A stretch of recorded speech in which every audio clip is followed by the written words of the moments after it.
Auzubillahiminash-shaytanir-rajim. Bismillahir-rahmanir-rahim. Salam to all well-wishers of HTV Pakistan. Good morning, सुबह बखैर. ये जो तस्वीर आपको नज़र आ रही है, इसमें दाएं जानिब मौजूद शख्स अमेरिका से ताल्लुक़ रखने वाला जोसेफ स्टेट्स है. अपने कैरियर का आगाज़ एक ऐसे ताजिर से किया जो इंतहा दर्जे का मुतासिब ईसाई था. मुसलमानों पर तंज़ व तज़हीक इसका वतीरा था. अल्लाह की पनाह नाउज़ुबिल्लाह काबा के बारे में अज़राह तंज़ उसका कहना था कि मुसलमान सहरा में पड़े एक सियाह संदूक की इबादत करते हैं. तस्वीर में बाएं जानिब शख्स बिलाद हरमैन से ताल्लुक़ रखने वाला अब्दुल्ला अल क़सीमी है. आगाज़ में कमाल दर्जे का दाई और मुबल्लिग़ था. यहाँ तक कि इसे इब्ने तैमिया दोम का लक़ब दिया गया. इनकी मशहूर ज़माना किताब अस्सरा बैनुल इस्लाम वल वतनिया, इस्लाम और नेशनलिज़म का टकराव, अहले इल्म में इस किताब को बेपनाह मकबूलियत हासिल हुई. किताब की मकबूलियत का ये आलम था कि इस वक्त हरम मक्की के इमाम ने इसके बारे में पूरा कसीदा पढ़ा था. मशहूर आलिम दीन सलाह मंजद ने जिक्र फरमाया है कि बाज़ अहले इल्म का कहना है कि कसीमी ने इस किताब को लिखा गोया कि जन्नत का महर अदा कर दिया.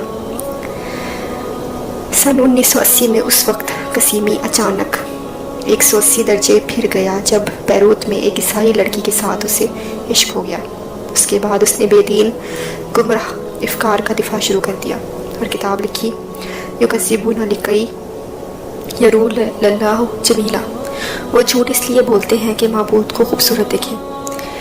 इस तरह यही वह जंजीरें हैं. किताब में सोम और सलात और दीगर इबादात को गले के तौक के साथ जंजीर के साथ तशबीह दी. फिर इसने अपने मुल्हिद होने और अल्लाह के वजूद से इनकार का ऐलान कर दिया. सन 1996 में ज़मीन इसके वजूद से पाक हो गई. इस दौरान जोसेफ ने अपने ख़ानदान समेत एक मिस्री मुबल्लिग़ के हाथों इस्लाम कबूल किया. यूँ एक मुतासिब ईसाई से जोसेफ अमेरिका में इस्लाम का दाई बना. अपना नाम तब्दील करके यूसुफ रखा और उसके हाथों सैकड़ों अफराद हल्का बगोश इस्लाम हुए. दिलों को फेरने वाली ज़ात के कमालात. इंसान की इब्तिदा ही सब कुछ नहीं होता. मुसलमान घराने में पैदा हो जाना, शुरू से ही दीन इस्लाम पर कायम रहना ही सब कुछ नहीं होता, बल्कि अंजाम और ख़ात्मा चाहे इबरत है. इंसान का अंजाम भी इस्लाम पर होना चाहिए. अल्लाह ताला से दुआ है कि अल्लाह हमारा ख़ात्मा बिल ईमान ख़ात्मा बिल खैर करे, हमें जन्नतुल फिरदौस के वारिसों में शामिल करे. आमीन सुम आमीन. अपना बहुत ख्याल रखिएगा. वीडियो पसंद आई तो इसे लाइक करिएगा, चैनल को सब्सक्राइब करें अगर नए हैं तो, और हमारी वेल विशर टीम का हिस्सा बने. मिलते हैं आपसे एक नए वीडियो के साथ. तब तक के लिए अल्लाह हाफ़िज़.